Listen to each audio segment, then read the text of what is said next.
with Superintendent Galvan. I'm Greenfield School District Superintendent and proud to read you a story tonight for bedtime. And we are continuing to celebrate Latino Heritage Month. And so thank you for joining me as I read Cactus Soup.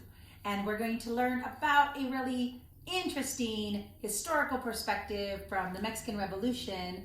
And it's similar to if you've heard stone soup before. We're going to talk a little bit about that. So thank you for being here. Hola comunidad de Greenfield, soy Superintendent Galvan aquí con ustedes del Distrito Escolar de Greenfield, leyendo más historias para celebrar los latinos hispanos todo el mes de septiembre, octubre. Y aquí vamos a leer una historia que se llama El caldo de cacto o de nopales con ustedes. Y esta es parte de la Revolución de México. So vamos a aprender un poco, pero también vamos a reír un poco también. So gracias por dar mi tiempo esta noche antes de dormir. So gracias. Okay, everyone, we're ready to read Cactus Soup. Let's see what we learn. And thank you so much to Miss Segovia, one of our fabulous kindergarten teachers over at Mary Chapa Academy, for sharing your book with us. One day, a troop of soldiers came riding towards the town of San Miguel. Not everyone was happy to see them. Soldiers are all alike, no matter whose side they're on, the mayor grumbled. They eat like wolves and they want to be a tortilla left. There won't be one tortilla left in the whole town once they come through. What should we do? Said the people. Well, do what we always did, said the mayor. We'll hide our food and tell the soldiers we have nothing to give them. They'll leave when they don't see that they're getting fed. Let's see if that works, right? Everyone in San Miguel went to work. They buried sacks of beans and cornmeal in the gardens and lowered baskets of tortillas and tamales into old stone wells. Some hid their chickens under their beds and their ducks and their geese in their bathtubs. Several carried pigs up the rooftops while their neighbors herded cows and sheep into the cellars. The children hung strings of chili peppers high in the trees so no one would be able to see them. Once that was done, the townspeople put on the torn, dirty clothes that they wore, smeared themselves with mud, and tried to act like they were poor, hungry people. The soldiers came riding into town on those prancing horses, and they wore their sombreros, their leather banderas, slung across their chests. The captain saluted the mayor and the townspeople. Señor Alcalde, mis compañeros and I have been riding all day. We're tired and we're hungry. Can you please spare some beans and tortillas? We would be so grateful. The mayor frowned. Oh, I am so sorry, Señor Capitan. As you see, our town is very poor. The other soldiers came by the other day and they ate all of our beans and our tortillas. Now we have nothing. There isn't even ones enough for our little ones. The parents nudged their children who began crying bitterly, just as they had practiced. Oh, what a pity, said Capitan. Did you hear that, amigos? There's nothing to eat in this town. It looks like we are going to have to make cactus soup. Oh no, said the soldiers. Not cactus soup again.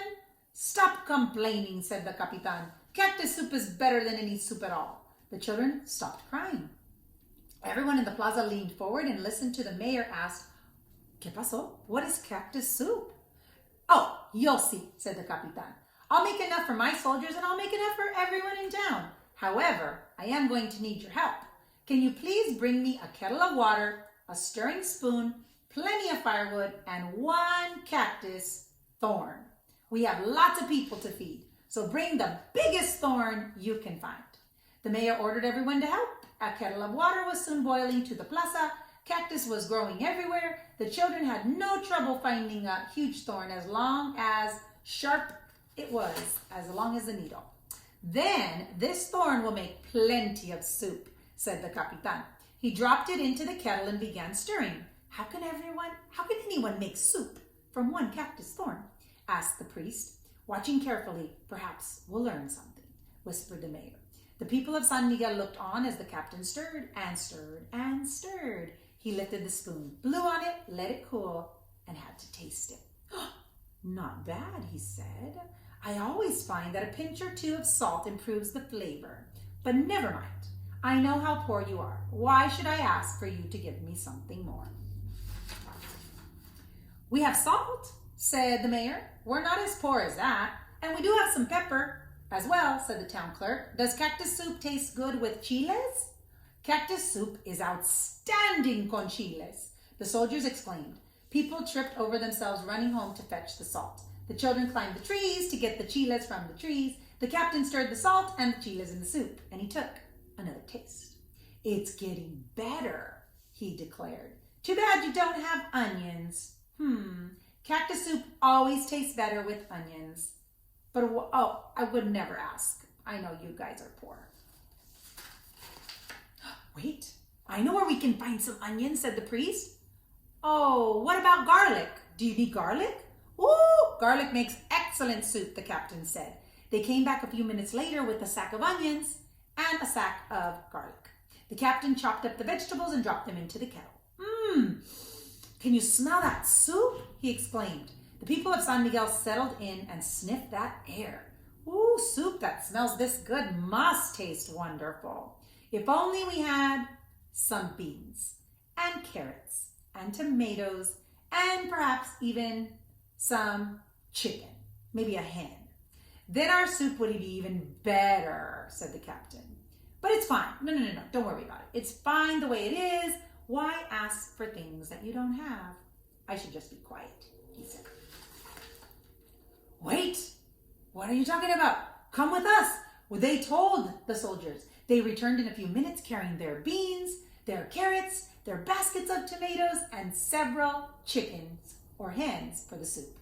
The hens were old, said the mayor. They wouldn't have survived much longer. The tomatoes, they were spoiled, said the barber. The beans, they were probably rotten. And the carrots, probably moldy, said the shoemaker. Oh, never mind, said the captain, as he stirred that kettle, that rich soup. That's the best part of cactus soup, where what you add makes it taste very good. This is the best soup I have ever tried. Oh my gosh, said the mayor. I've never tasted anything like this. And to think it was made from a cactus thorn. Not bad, said the Capitan. However, I think cactus soup always tastes better when you have something to go with it. Such as? Pues tortillas, tamales, sweet potatoes, a roasting pig, said the soldiers. Soldiers, that would make it even taste better. That would make it a real fiesta, said the captain. And some music. Anybody have music or maybe some dancers? However, I know how poor you are, so, I don't want to impose. Wait here, the mayor said. He whispered orders to everyone in town. They all ran home and they came back with tortillas, tamales, chorizo, camotes, and some pigs. Oh my gosh. What a feast they had! As the night wore down, the soldiers and the townspeople were all over until they couldn't eat another bite. Then they brought out their accordions and their guitarras and they started singing and dancing. The fiesta lasted until dawn, and nobody in town could remember anything like it again. The soldiers rode away in the morning. The people of San Miguel gathered in the plaza to wave goodbye. What will we do if more soldiers come? They asked the mayor when the last soldier disappeared from sight. Well, let them come. The more the better, the mayor said. Feeding soldiers is no trouble. We can feed a whole army and have a fiesta every night, as long as we can remember to make cactus soup. That was a good story, but I think that mayor tricked them, didn't he? But that was okay because all the people ate and so did the soldiers. Thank you for joining me tonight as we read a fun story, Cactus Soup, and continue to celebrate Latino heritage. I'm Superintendent Galvan with the Greenfield School District, sending a great big bear hug from our family to yours.